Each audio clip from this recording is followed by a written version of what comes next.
Arizona is one of only a handful of states that does not have a lieutenant governor position, and so the Secretary of State is the de facto lieutenant governor in Arizona. Most people don't realize that, and so they don't realize when they're voting for Secretary of State that they're also, in addition to choosing someone who's going to handle the business filings, which we've talked about, and monitor the state's elections, which we've touched on briefly, also be picking the person who would step in should anything, gosh forbid, happen to the sitting governor.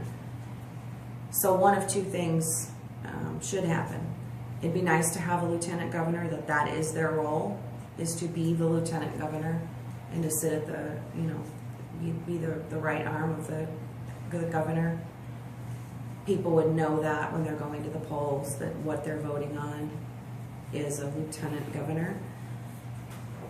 If some see that as just adding another politician to the ranks and we don't need that, then there is merit, I believe, to changing the name of the Secretary of State in Arizona to Lieutenant Governor. You don't need to change anything else about it. Keep the same duties, keep the same office, keep the same everything, but to change the name so that the voters understand when they go to the ballot the ramifications of that office. The term Secretary of State in most states means something different than it does in Arizona. Most states have a lieutenant governor and a Secretary of State. In our state, we just have one. And the states where they just have one, it's called a lieutenant governor. So we're a little different, but we're the Wild West. We're generally a little different in things.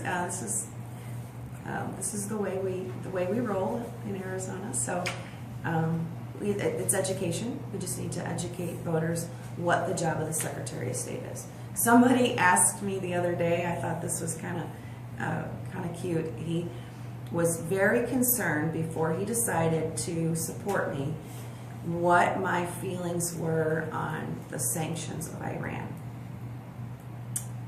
And obviously he heard Secretary of State and he was thinking, federal Secretary of States, where views on sanctioning Iran would be very relevant. Not so relevant for the Secretary of State of Arizona. But, so I just was explaining to him what the job is, which is elections and business filings and second in command of the state. But I didn't want to embarrass him, but I wanted him to consider voting for me. So we both learned.